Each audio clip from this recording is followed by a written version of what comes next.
অসুস্থতার কারণে স্ত্রী বাবার বাড়িতে গিয়েছিল। এই সুযোগে নিজের মেয়েকে ধর্ষণ করেছেন বাবা, এমনকি তার গর্ভপাত ঘটানো হয়। দর্শক, এই বিষয়ে বিস্তারিত থাকছে ভিডিওতে। বিস্তারিত জানতে ভিডিওটি না টেনে সম্পূর্ণ দেখুন। নিজের শিশু কন্যাকে ধর্ষণের মামলার আসামি বাবাকে গ্রেপ্তার করেছে র্যাব। শুক্রবার রাতে ঢাকা জেলার আশুলিয়া থানা এলাকা থেকে তাকে গ্রেপ্তার করা হয়। শনিবার বিকেলে এক সংবাদ বিজ্ঞপ্তিতে র্যাব 13 রংপুরের সিনিয়র সহকারী পরিচালক ও ফ্লাইট লেফটেন্যান্ট মাহমুদ বশির এই তথ্য নিশ্চিত করেছেন। র্যাব জানায় 2022 সালের ডিসেম্বর মাসে সাংসারিক কাজ করতে গিয়ে আগুনে ভিকটিমের মায়ের মা পুড়ে যায়। পরে তিনি 3 মাস ধরে মেডিকেল চিকিৎসা গ্রহণ করেন। এদিকে বাবা ভিকটিমকে বিভিন্ন সময় একাধিকবার ধর্ষণ করে।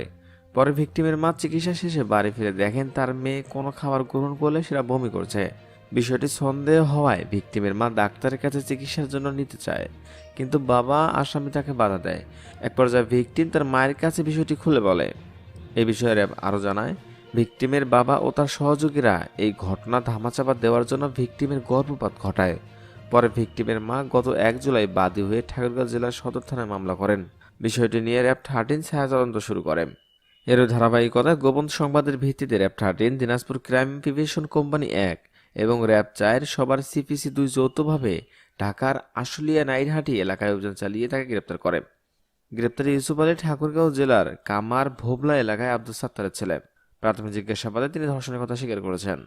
দর্শক, এই বাবা নামের কুলাঙ্গার কি শাস্তি আপনারা আশা করছেন? জানতে চাই আপনাদের মূল্যবান মতামত। ধন্যবাদ সবাইকে।